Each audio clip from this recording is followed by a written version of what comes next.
You know, we've all seen those movies, right? The hero, stranded, using their incredible wits to survive. But here's a thought. What if the very rules that hero is following, the ones that seem so smart and intuitive, are actually a one-way ticket to disaster? This quote, wow, it really hits you, doesn't it? It gets right to the heart of the problem. So much of what we think is solid survival advice is just, well, it's folklore. It's stuff that sounds good, so it gets passed down, not because it actually, works. It's a pretty chilling idea. So in this explainer, we're going to tear down some of that dangerous advice. But we're not just going to swap one set of rules for another. No, we're going to dig into the real science of why your instincts can totally betray you when your life is on the line. Okay, let's get right to it. Real survival isn't about having a good gut feeling, not at all. It's about physics and physiology. Basically, understanding how your own body works under extreme stress. Because when you're scared, when you're cold and desperate, what feels right is very often dangerously, fatally wrong. And that's the big conflict, isn't it? Your brain, just flooded with panic and adrenaline, is screaming at you to do something, anything. But the laws of physics and the facts of human physiology, they couldn't care less about your feelings. They play by a cold, hard set of rules, and knowing those rules is what separates the survivors from the statistics. All right, let's kick things off with a classic, the big one. You've seen this a million times in movies. Our hero gets bitten by a rattlesnake, and their buddy, without missing a beat, whips out a knife. They know exactly what to do. Or do they? I mean, it seems so heroic, so decisive, right? You make a cut, you suck out the poison, and boom, problem solved. It's a powerful image. It's also completely 100% wrong. And following that advice could get you, or the person you're trying to help, killed even faster. And this is where that Hollywood fantasy just completely shatters. The whole idea is based on a misunderstanding.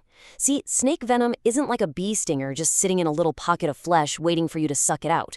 No, it's an injection. The moment those fangs go in, that venom is shot deep into the tissue and immediately gets picked up by your lymphatic system. It's already on the move. You are, quite literally, too late before you even start. So get this, not only does it not work, and studies have shown suction removes practically zero venom, it actually makes everything worse. You're slicing open tissue, causing more bleeding, you're introducing all the bacteria from your mouth deep into a wound, which is a massive infection risk, and you could even poison the rescuer if they have any tiny cuts or sores in their mouth. It's just a total cascade of failure. So what's the right answer? Well, honestly, it's kind of boring. And that's the secret to real survival. The life-saving protocol is the opposite of dramatic. You stay calm because freaking out just pumps the venom through your system faster. You keep the limb as still as possible, and you get to a hospital for antivenom. That's it. Boring wins. Okay, next up, let's talk about one of the most critical parts of survival, hydration. And just like with snake bites, what seems like an obvious solution can turn out to be a lethal trap.